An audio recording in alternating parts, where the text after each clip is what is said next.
La noticia requiere profundidad. En Notimundo están los protagonistas de la noticia.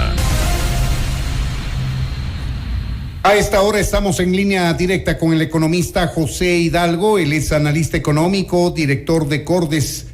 Economista Hidalgo, bienvenido a Notimundo Estelar. Les saluda Freddy Paredes. Buenas tardes. Buenas tardes, Freddy. Buenas tardes, María del Carmen. Un gusto estar con ustedes. Gracias por su tiempo, economista. Mal podríamos entrar a hacer un análisis detallado del contenido de este proyecto de ley denominado por el gobierno Creando Oportunidades si no conocemos en detalle el texto que se está planteando allí. Pero en todo caso quiero plantearle hacer esta entrevista en torno a los anuncios que hizo anoche el presidente Guillermo Lasso respecto de este proyecto de ley que finalmente entregó formalmente en la Asamblea esta tarde. Sí, muchas gracias, Freddy. Yo diría que lo más destacable de los anuncios es que el proyecto de ley avanza en dos reformas que nosotros desde Cordes hemos considerado necesarias para el crecimiento económico desde hace algún tiempo, que es la reforma tributaria y una reforma laboral. Pero no es reforma la laboral de lo que conocemos, es una nueva ley. Exacto, sí, es una nueva ley. Implica una reforma en el sentido de que van a convivir o que convivirían dos normativas laborales de manera paralela. No se van a topar las condiciones de los contratos ya vigentes.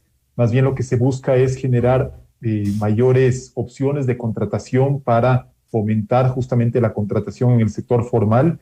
Y yo diría que del tema laboral hay incluso un poco menos de detalles que del tema tributario, pero si es que el gobierno consigue una nueva normativa laboral que fomente la contratación en el sector formal y a la vez una regulación, una reforma tributaria que fomente la equidad, yo diría que es un proyecto bien encaminado. Ahora, van a convivir las dos normativas laborales, vale decir, el viejo antiguo código laboral que rige para aquellos trabajadores que de manera privilegiada, vale decir, ahora sí en el país tenemos empleo formal, y en la otra normativa que se crearía y que trabajaría paralelamente, que es una nueva ley y que va a regir las relaciones laborales para todos aquellos que no tienen trabajo y están dispuestos a ser contratados por la empresa privada básicamente en condiciones diferentes a las de los empleados del código que rige actualmente, economista. Sí, y hay que tomar en cuenta, Freddy, que las últimas cifras del INEC muestran una situación realmente muy grave. La informalidad es una situación en la que vive más de la mitad de los trabajadores del Ecuador. Apenas el 32% de los trabajadores tiene un empleo adecuado. Y la situación es incluso más grave en los jóvenes. Por ejemplo, en los jóvenes representan casi una tercera parte del total de desempleados y representan apenas el 8% del total de empleados adecuados. Los jóvenes, con esto me refiero a personas de entre 15 y 24 años, según el rango establecido por el INEC. Entonces, en esas condiciones es innegable que el país necesita una normativa laboral que fomente la contratación en el sector formal y que ayude a los jóvenes, por ejemplo, a ir ganando experiencia laboral, cosa que con esta normativa vigente resulta muy difícil porque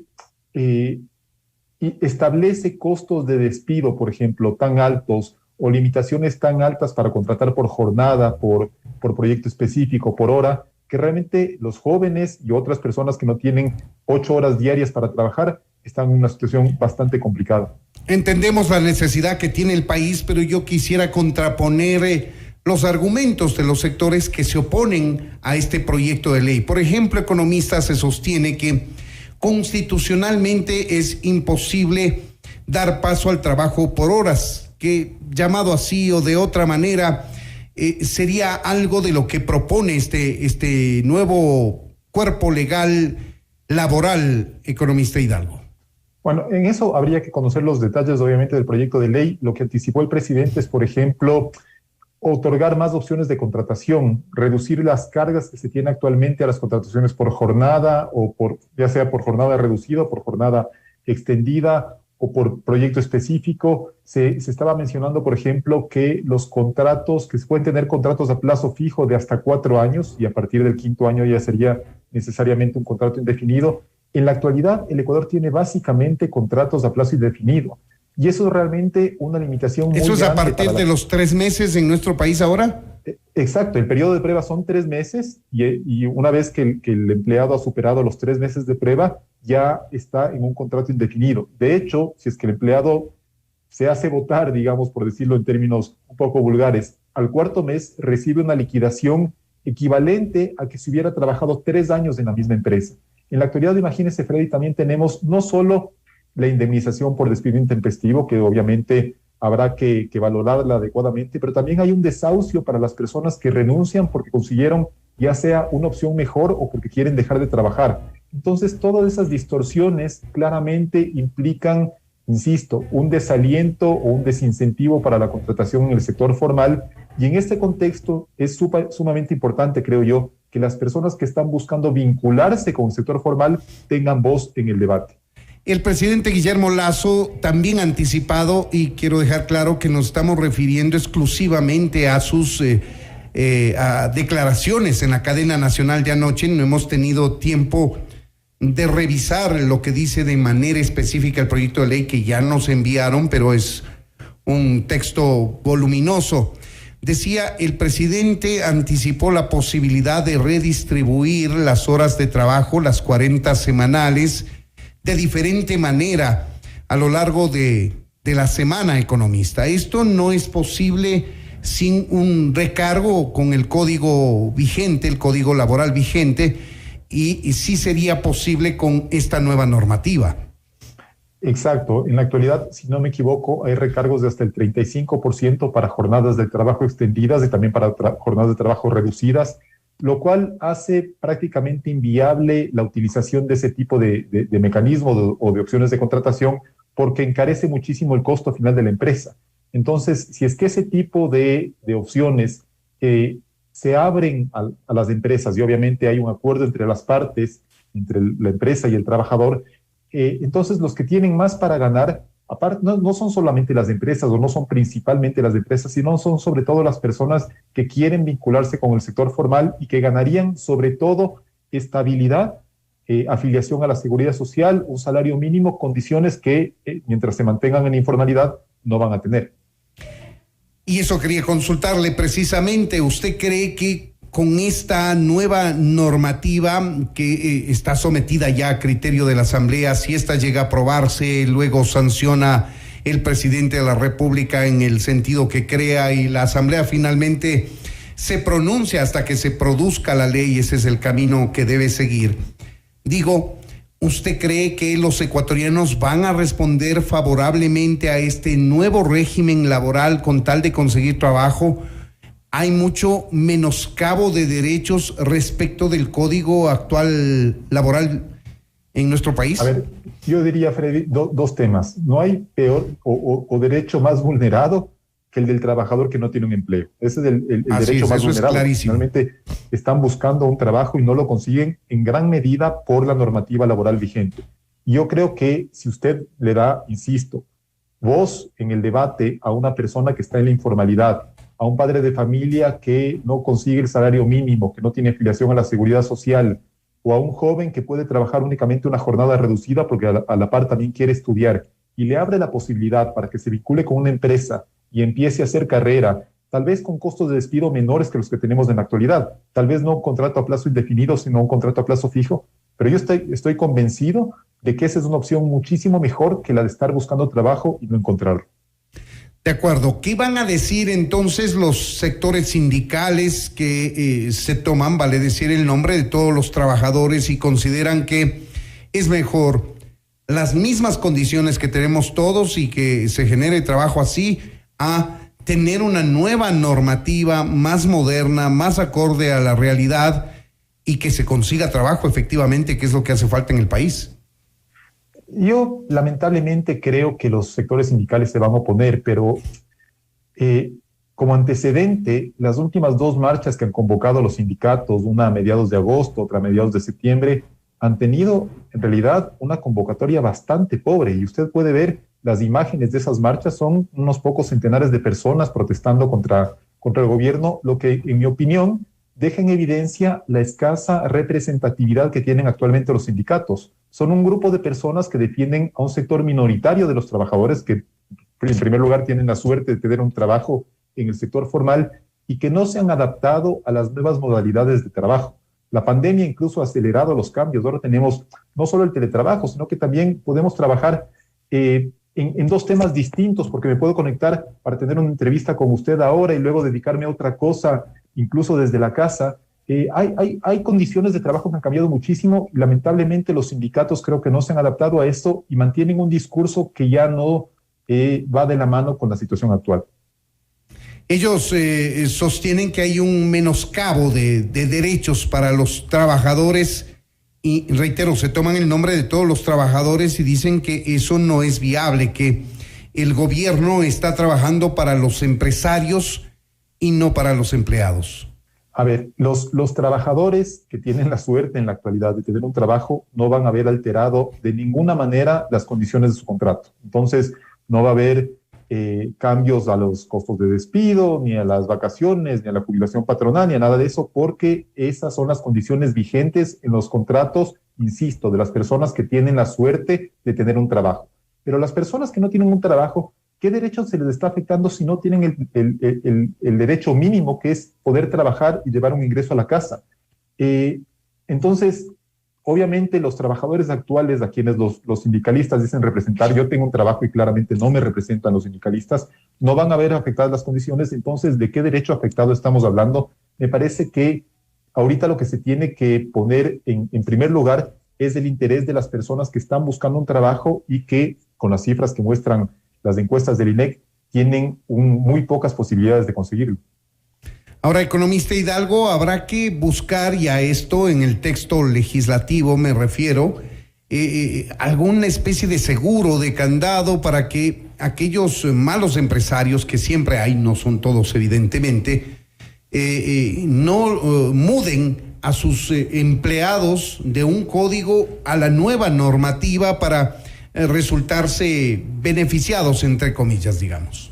No, totalmente de acuerdo, y si no me equivoco, Freddy, incluso el presidente ya anticipó eso, que no va a estar permitido para un trabajador que tiene en la actualidad de un empleo en el sector formal que se lo cambie a la fuerza del código actual al código nuevo. ¿Cómo controla eso, economista? Insisto, costos de despido bastante elevados, entonces tampoco sería, creo yo, demasiado rentable para ninguna empresa, pero para aquellos empresarios abusivos, que como usted bien dice, siempre los hay, me parece que el Ejecutivo está tomando los recaudos necesarios para evitar cualquier tipo de abuso. Hay ejemplos que se han dado en la práctica, ¿no? Entonces le plantean al trabajador, le dice, firma tu renuncia aquí voluntariamente y de inmediato te contrato acá, bajo otra razón social,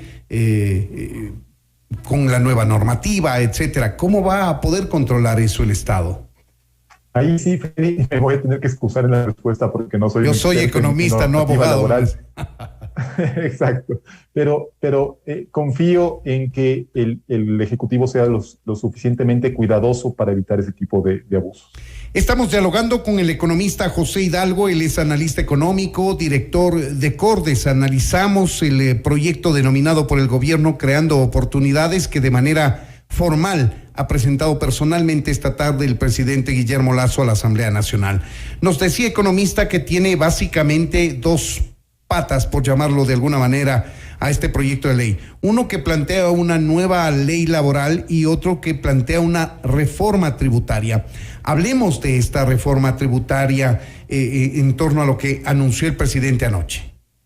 A ver, es una reforma tributaria que al menos con las declaraciones que dio el presidente tiene una visión bastante progresista, podría decirse, de centro izquierda, con una visión de equidad, de fomentar la equidad en el país, porque pone el peso de la mayor carga tributaria en los sectores más pudientes, ya sea en las personas de grandes patrimonios o en las personas que tienen altos ingresos o en las empresas que durante la pandemia no tuvieron dificultades, sino que por el contrario incrementaron sus ventas. Entonces, esa visión de equidad a la que se suma la eliminación del IVA para algunos productos, yo diría de primera necesidad, por ejemplo, los productos de higiene femenina, que elimina también el ICE para algunos productos que no tienen por qué estar grabados con un impuesto a los consumos especiales, como la telefonía celular, y que elimina también el régimen del 2% para los microempresarios, me parece que cumple con dos objetivos que tenían que ir de la mano. Primero, incrementar la recaudación del fisco, a fin de dar un poco más de espacio al gobierno para poder atender a los sectores más vulnerables, y por otro lado, mejorar la estructura tributaria del país, eliminando algunos impuestos que no tienen razón de ser. Ahora, se plantea un impuesto para aquellas personas que perciban más de $24,000 al año. Esto quiere decir más o menos $2,000. Hay que tomar en cuenta el 13º sueldo, hay que tomar en cuenta el 14º sueldo. El primero es equivalente en la práctica al salario que percibe el trabajador, y el segundo es de un salario básico unificado, que es de $400 al mes. Haciendo esa puntualización, estamos hablando de más o menos quien gane $2,000 al mes tendrá que pagar más tributos. Lo que no sabemos hasta ahora es cuánto más. A ver, una aclaración, los décimos no pagan, al menos de momento, los décimos no pagan impuesto a la renta. No contarían entonces. No cuentan, exacto. En la base imponible del impuesto a la renta no están ni el 13º ni el 14º. Y obviamente también se deducen las contribuciones a la seguridad social, ¿no es cierto?, que tampoco están sujetas al pago de impuesto a la renta. Lo que yo entiendo de las declaraciones del presidente es que obviamente esas personas ya venían pagando impuesto a la renta y que ahora van a hacer un aporte adicional. Si no me equivoco, es un aporte adicional en el año como de $130 para personas que ganan $24,000 en el año. Y ese impuesto adicional o ese esfuerzo adicional es progresivo, lo que significa que las personas, a medida que van ganando más, van a tener que hacer un esfuerzo cada vez mayor. Obviamente a nadie le gusta pagar más impuestos. Digo yo, a mí tampoco me gusta pagar más impuestos, pero estoy convencido, y creo que lo mismo es el caso, no sé, suyo, de María del Carmen, que pertenecemos a un grupo de ecuatorianos absolutamente beneficiados porque tenemos un trabajo formal, tenemos ingresos más o menos fijos durante el mes, cosa que la mayoría de los ecuatorianos no tienen. Entonces, si es que nosotros, que hemos podido sobrellevar la pandemia más o menos bien, podemos hacer un esfuerzo adicional para que el Estado brinde mejores servicios y dé también transferencias directas a sectores menos favorecidos, creo que es un paso adelante que los ecuatorianos pudientes debemos dar y que puede ayudar incluso a la cohesión social del país para que los sectores menos favorecidos sientan que están recibiendo también un beneficio de los sectores que más tienen, ¿no? Y lo más importante es que se desecha la posibilidad de incrementar el IVA, que según todos los economistas es un impuesto bastante inequitativo, digamos. El IVA es percibido sobre todo como un impuesto regresivo, porque si usted se compra un televisor, paga el mismo IVA que si un hogar pobre se compra un televisor. Exactamente. En cambio, una persona que gana $100,000 paga un impuesto a la renta muchísimo mayor que una persona que gana $20,000. Entonces, siempre creo yo es conveniente que los impuestos directos, como el impuesto a la renta, tengan un peso importante en la recaudación tributaria total. Y respecto al IVA, no solo que se desecha la posibilidad de que ese impuesto se incremente, sino que, insisto, también se lo elimina para algunos productos, cosa que implica un sacrificio fiscal. No es que el fisco está buscando únicamente de dónde puede obtener más recursos, sino que también está buscando la manera de mejorar la estructura tributaria del país. Obviamente el mejor paso que habría podido dar en ese sentido era eliminar el impuesto a la salida de divisas. Lo que pasa es que ese impuesto a la salida de divisas es el tercero en recaudación. Tiene un peso importante en el financiamiento al presupuesto. Exacto, genera ingresos equivalentes a $1,000 millones cada año, y por lo tanto, para eliminar ese impuesto, ahí sí habíamos tenido que aumentar el IVA para compensar en cierta medida. Nos quedan apenas 30 segundos, economista. Yo sé que usted es economista, no político, pero ¿cómo ve el clima político para que esta propuesta del Ejecutivo eventualmente encuentre consensos dentro de la Asamblea y se viabilice esta iniciativa que tiene el presidente y su gobierno? A ver, yo diría que desde el punto de vista tributario es muy difícil que algún partido, sobre todo de izquierda, se oponga a lo que está proponiendo el gobierno. Es una visión, insisto, bastante progresista de los impuestos y fomenta la equidad al interior de la sociedad ecuatoriana. Lo que puede generar un poco más de resistencia es la reforma laboral, pero yo creo que en ese punto, o la nueva normativa laboral, pero creo que en ese punto es importantísimo que no se escuche únicamente a los sindicalistas que representan realmente a un número muy reducido de trabajadores, sino que se escuche sobre todo a las personas que se verían beneficiadas por la entrada en vigor de esta nueva normativa. El problema es que quienes no tienen trabajo actualmente no están organizados, no tienen representantes. En cambio, aquellos que sí trabajamos, tenemos sindicatos por todo lado que hablan por nosotros. Que van hablando por nosotros, aunque nosotros no opinemos igual que ellos, sí. Ese es un problema, pero realmente usted sale a la calle y encuentra ahí una persona que está buscando un trabajo. Entonces, es importante que el gobierno de alguna manera pueda darles voz a estas personas, porque si no vamos a tener siempre los mismos actores en el debate, que son los sindicalistas, los empresarios del gobierno, dejando de lado a los potenciales beneficiarios de una nueva normativa laboral. Pues bien, ahí tienen ustedes, amigos oyentes, este es el análisis económico, político que acaba de hacer el economista José Hidalgo, analista económico, director de Cordes, de los anuncios hechos por el presidente Guillermo Lasso anoche respecto del proyecto de ley que formalizó su entrega esta tarde ante la Asamblea. Economista Hidalgo, muchas gracias por habernos atendido. Muchísimas gracias a ustedes. Buenas noches. Esto es Notimundo, amigos, siempre bien informados.